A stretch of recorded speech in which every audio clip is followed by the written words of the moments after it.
Vous avez probablement entendu les noms de Caïn, Abel et Seth. Mais que diriez-vous si je vous disais que ces trois-là n'étaient pas les seuls enfants d'Adam et Ève, ni même les premiers? Cachés dans des textes anciens et des murmures de parchemins oubliés, se cache une version de la Genèse que la plupart des gens n'ont jamais vue. Une version qui ose révéler une vérité bien plus profonde que ce que l'école du dimanche a jamais enseigné. Qui étaient les véritables enfants d'Adam et Ève, et pourquoi certains de leurs noms n'ont-ils jamais été inscrits dans la Bible? Le livre de la Genèse dit quelque chose d'étrange.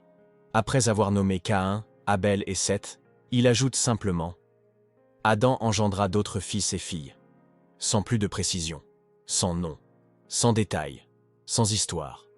Pourquoi la Bible, qui donne de longues généalogies pour d'autres peuples, choisit-elle de ne pas révéler la liste complète des enfants d'Adam et Ève? Que se cache-t-il derrière ces quelques mots? Se pourrait-il que certains de leurs enfants aient été impliqués dans des événements trop controversés pour figurer dans le canon sacré? Avant de commencer, respirez profondément. Car ce que vous allez entendre pourrait bien changer votre vision du commencement de toute chose. Si ce message éveille quelque chose en vous, s'il vous fait questionner, vous rappeler ou vous interroger, ne le laissez pas s'estomper. Aimez pour que cette vérité atteigne plus de monde. Abonnez-vous et activez-la cloche pour ne jamais manquer une révélation comme celle-ci. Et s'il vous plaît, partagez cette vidéo avec quelqu'un qui a besoin de se rappeler d'où nous venons vraiment.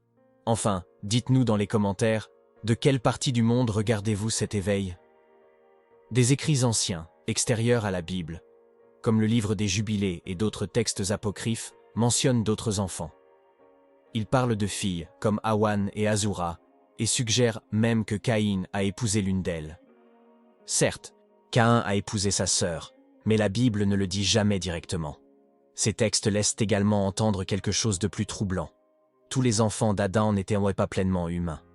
Certains portaient là peut-être quelque chose de différent dans leur sang, quelque chose que les anciens d'Israël ne voulaient pas voir préservé.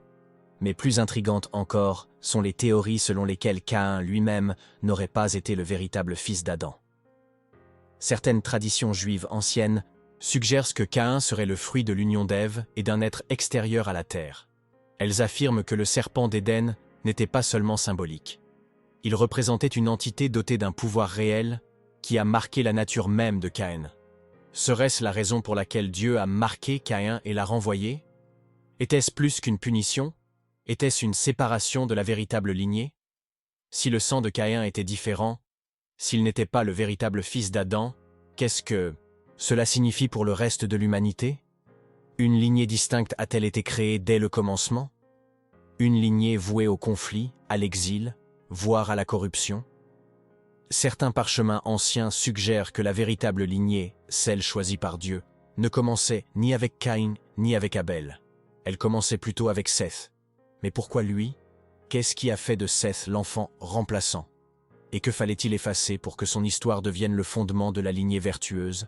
Le rôle de Seth est étrange. Il arrive après la mort d'Abel, presque comme une réponse divine. Pourtant, très peu de choses sont dites sur sa vie dans la Genèse. On ne trouve de lui que des traces dans les généalogies qui mènent à Noé et au-delà. Mais des textes apocryphes suggèrent que Seth était plus qu'un simple remplaçant. Il a été choisi.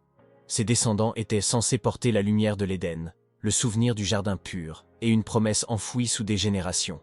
Mais même ici, la question demeure. Qu'est-il arrivé aux autres enfants d'Adam et Ève? Ont-ils été oubliés ou délibérément effacés? Une théorie suggère que certains enfants d'Adam et Ève auraient choisi une toute autre voie. Après la chute, avec l'entrée du péché dans le monde, la division s'est répandue parmi leurs descendants. Certains sont restés près du souvenir de l'Éden, marchant avec révérence. D'autres se sont éloignés, tant physiquement que spirituellement. Ils sont devenus bâtisseurs de villes, créateurs de coutumes étranges et adeptes d'un savoir venu d'ailleurs. Serait-ce l'origine des deux lignées de l'humanité qui allaient plus tard s'affronter? Et puis, il y a les filles, celles que la Bible mentionne sans jamais nommer. Pourquoi leurs histoires ont-elles été omises? Dans la structure patriarcale des Écritures anciennes, les femmes étaient peut-être considérées comme moins pertinentes pour les récits historiques. Mais spirituellement, ce silence est éloquent. Et si ces filles y détenaient des secrets? Et si elles transmettaient un souvenir indélébile, même si leur nom l'était? Certains textes racontent qu'une des filles d'Ève s'est rebellée et a disparu de l'histoire écrite. Certains chercheurs pensent que ces filles anonymes ont joué un rôle clé dans la compréhension de ce qui s'est réellement passé après la chute. Tandis que les fils étaient envoyés travailler la terre et établir des lignées, les filles ont peut-être conservé un savoir spirituel. Des murmures, du jardin, des visions d'anges et même des rencontres avec des êtres venus d'au-delà. Imaginez une génération de femmes détentrices de secrets, capables de démêler le récit officiel. Et pourtant, elles ont été effacées. Leurs voix ont été perdues, non pas parce qu'elles étaient sans importance, mais peut-être parce qu'elles étaient trop puissantes. Une histoire du livre d'Adam et Ève raconte l'histoire d'une fille qui tenta de retourner en Éden. Elle rêva de l'arbre de vie et crut pouvoir le retrouver. Mais alors qu'elle approchait de la limite du jardin, elle fut arrêtée par quelque chose de terrifiant, un ange armé d'une épée de feu. Elle tomba à terre et pleura, non pas par peur, mais par souvenir. Ce souvenir du paradis était encore vivant dans son sang. Se pourrait-il que certaines des filles d'Ève aient eu un lien que les fils n'ont jamais eu? Les manuscrits perdus, souvent cachés ou considérés comme hérétiques, révèlent une histoire différente. Une histoire où Adam eut des enfants qui voyaient le monde tel qu'il était avant la malédiction, et qui luttèrent pour préserver cette vision tandis que les ténèbres s'installaient. Ces manuscrits, comme le premier livre d'Enoch et le livre des Jubilés, ne figuraient pas dans la plupart des Bibles. Pourquoi? Parce qu'ils racontaient des histoires qui ne correspondaient pas à la structure. Des histoires d'autres êtres, d'autres enfants, et une guerre pour la vérité qui commença bien avant le déluge.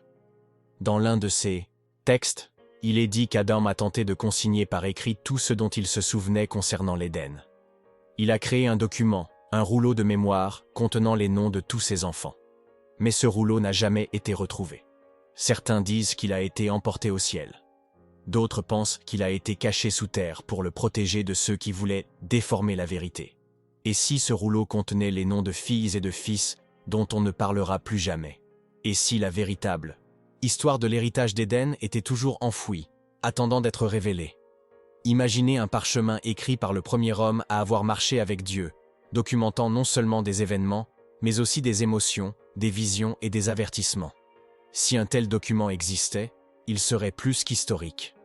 Ce serait une carte spirituelle des débuts de l'humanité.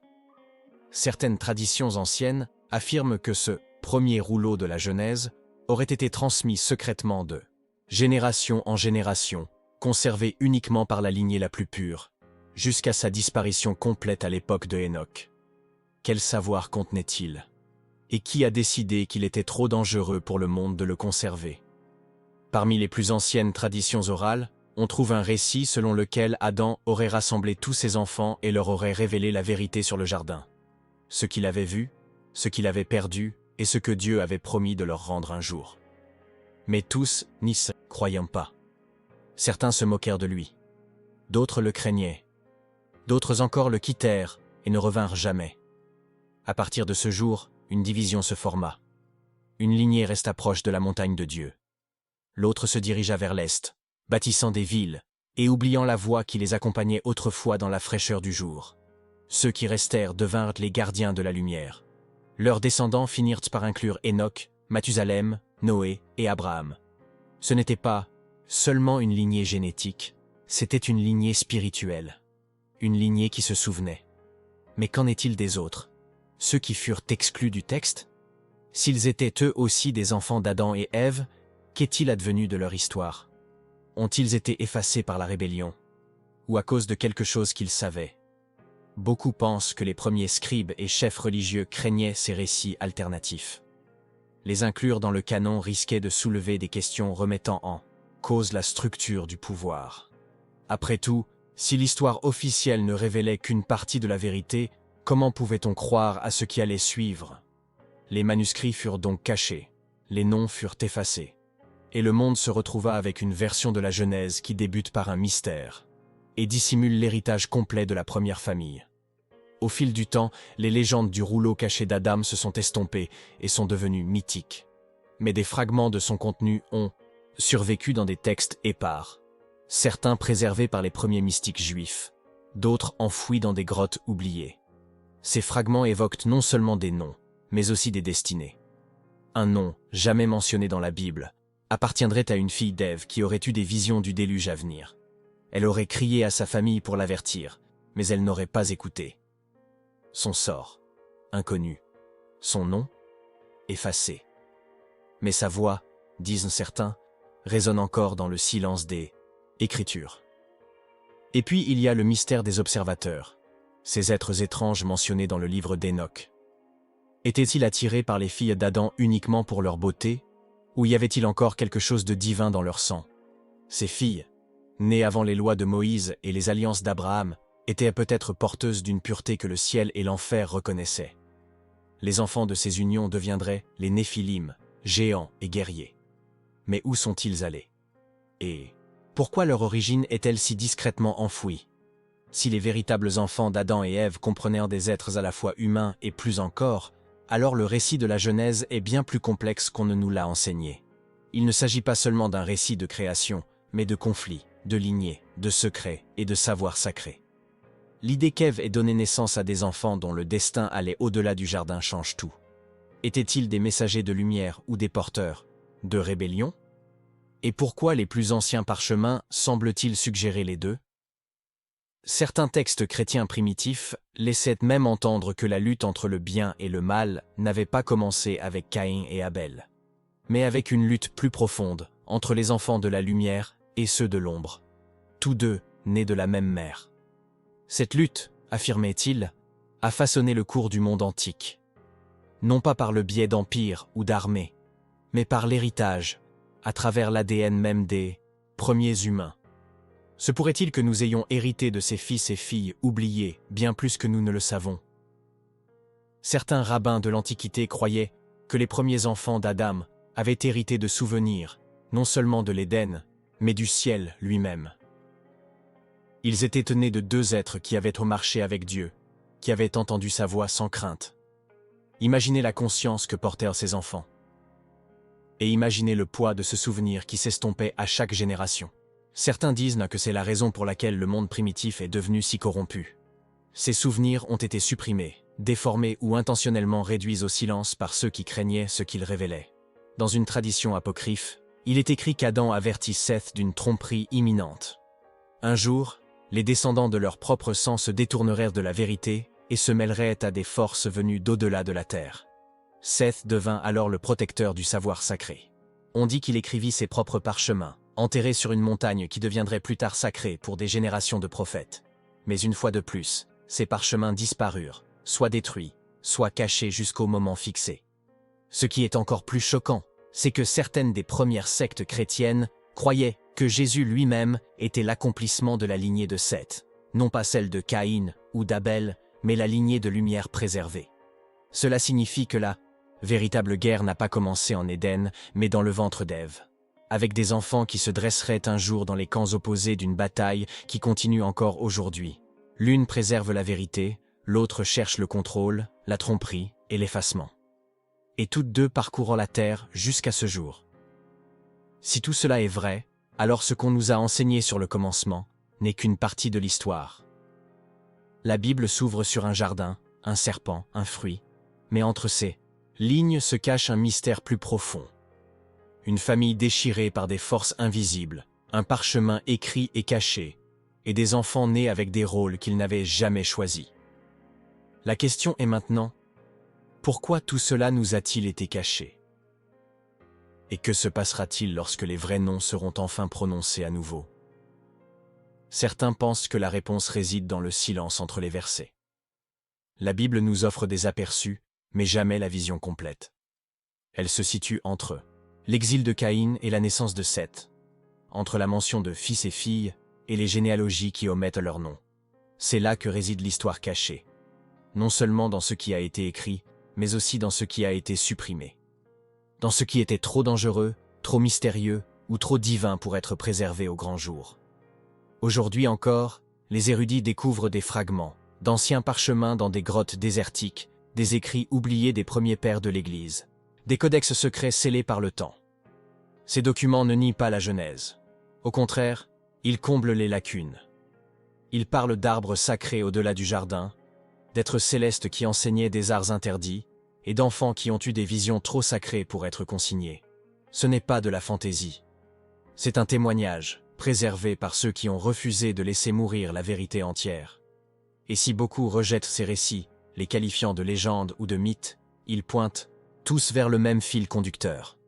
L'histoire d'Adam et Ève ne s'est pas terminée par l'exil. Elle a marqué le début d'une chaîne d'événements qui touche encore aujourd'hui chaque âme sur Terre. La véritable guerre ne portait pas sur un fruit, mais sur l'héritage. Sur quels enfants porteraient le souffle divin, et lesquels le perdraient. Cette bataille se poursuit encore aujourd'hui, sous la surface de l'histoire et de la théologie. C'est peut-être pour cela que le parchemin a été caché, pour protéger le monde de vérité qu'il n'était pas prêt à affronter. Ou peut-être pour préserver un mystère qui ne pourrait être révélé qu'en temps voulu. Et maintenant que ces fragments sont découverts, la question résonne plus fort que jamais. Qui étaient les véritables enfants d'Adam et Ève? Et pourquoi leur histoire a-t-elle été si longtemps enfouie? Si les enfants d'Adam furent divisés dès le commencement, entre ceux qui se souvenaient de l'Éden et ceux qui le rejetaient, alors nous sommes l'héritage de cette division. Les anciens manuscrits suggèrent que chaque descendant portait plus que de simples traits physiques. Ils héritaient d'une orientation, soit vers la lumière, soit vers les ténèbres. Et avec le temps, le souvenir de chacun s'est estompé. Mais l'influence est restée. Certains ont bâti des civilisations fondées sur la justice et la crainte du Créateur. D'autres ont répandu la violence, la tromperie et la rébellion, répétant le choix amorcé avec Ève, mais qui s'est prolongé à chaque génération suivante. Le livre des Jubilés va plus loin, décrivant des rituels, des visions et des avertissements transmis par les enfants vertueux d'Adam. L'un d'eux, dit-il, vit venir une grande destruction et gravait un message dans la pierre afin qu'il survive au déluge. Un autre aurait marché avec les anges et appris le nom des étoiles, les écrivant dans une langue perdue, aujourd'hui oubliée par l'humanité. Il ne s'agit pas de simples histoires de fermiers et de bergers. Il s'agit des récits d'une lignée porteuse d'échos divins. Une lignée que Satan lui-même a cherché à corrompre avant que la promesse ne puisse s'accomplir. Cette guerre des lignées, entre ceux qui se souvenaient du souffle de Dieu et ceux qui se tournaient vers d'autres puissances, est dissimulée sous la surface de presque tous les mythes anciens. Des géants d'autrefois aux rois qui prétendaient descendre des dieux, de nombreuses civilisations reflètent des fragments de ce récit oublié. Pourrait-il qu'elles remontent toutes aux enfants d'Adam et Ève, certains fidèles au Créateur, d'autres séduits par une lumière différente? Si tel est le cas, alors la vérité sur la Genèse dépasse la simple histoire religieuse. C'est la clé spirituelle pour comprendre l'humanité tout entière. Certains croient que les noms des vrais enfants étaient scellés dans un livre conservé au ciel, un livre qui ne serait ouvert qu'à la fin des temps.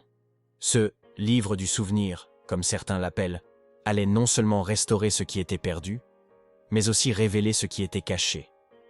Le premier rouleau de la Genèse n'était peut-être qu'une ombre de cette révélation finale. Un murmure de noms depuis longtemps oubliés, des noms qui comptent encore pour Dieu.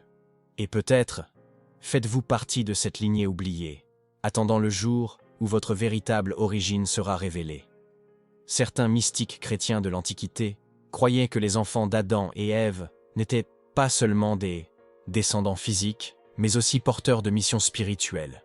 Chacun naquit dans un monde déjà en guerre, un monde où la connaissance pouvait apporter la vie ou la destruction.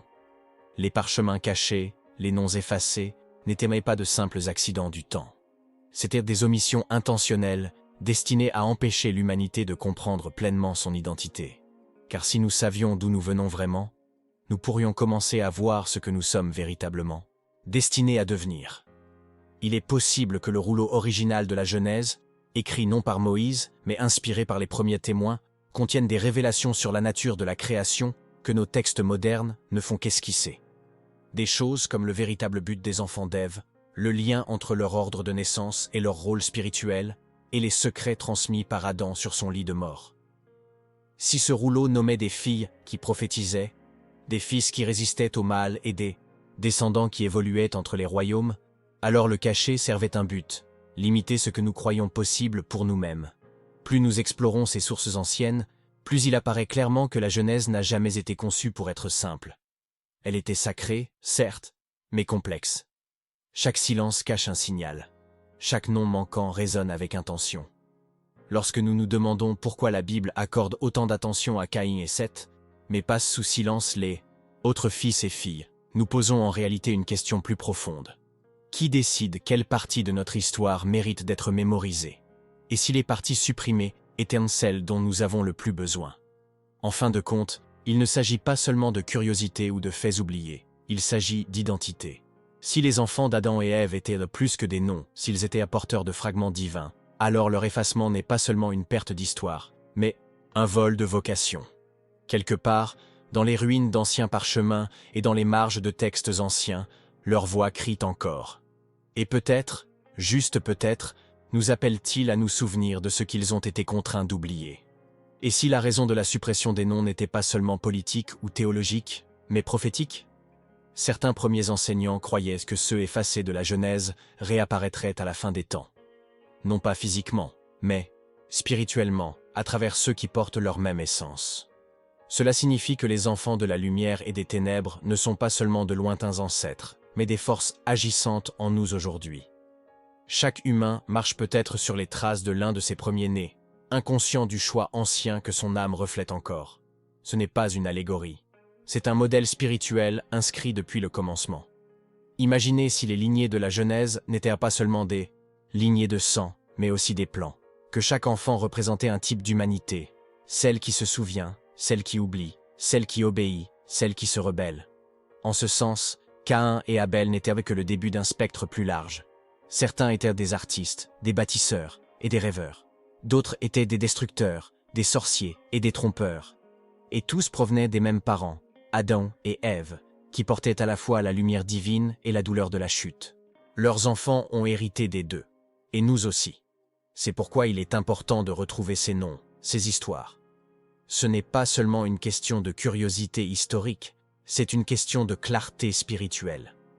Si vous saviez que votre âme est modelée sur une fille oubliée, porteuse d'une sagesse rejetée par le monde, ne voudriez-vous pas connaître son nom?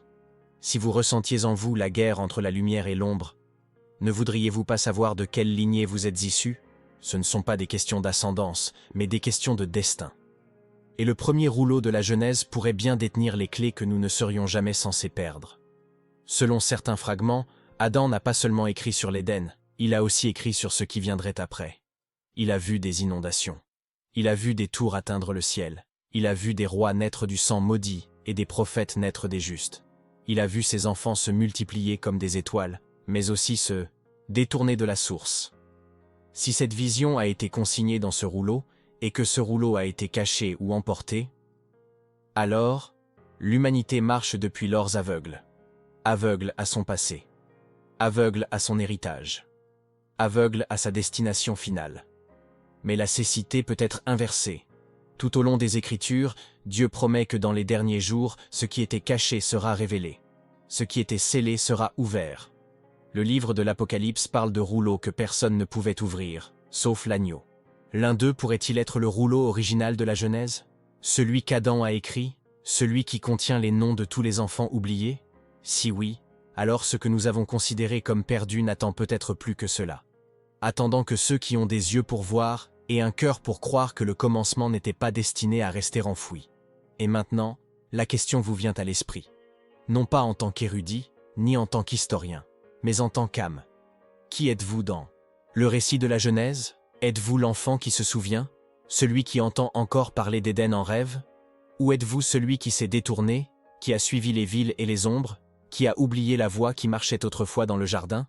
La réponse ne vient pas de l'ADN ni des arbres généalogiques. Elle vient de l'esprit.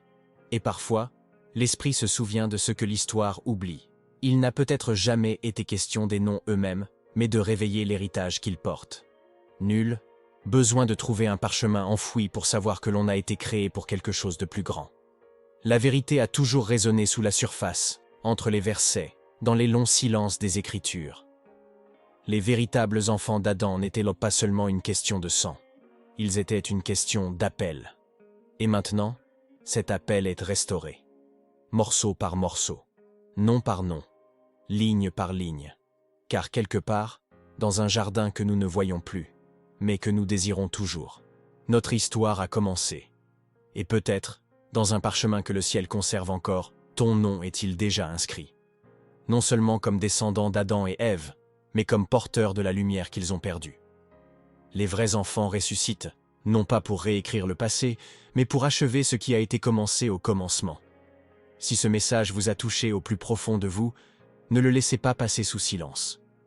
Aimez cette vidéo si votre cœur a ressenti le poids de ces noms. Oubliez. Abonnez-vous et participez à ce voyage pour retrouver ce qui a été effacé dès le début. Partagez ceci avec quelqu'un qui croit encore qu'il y a plus profond dans cette histoire.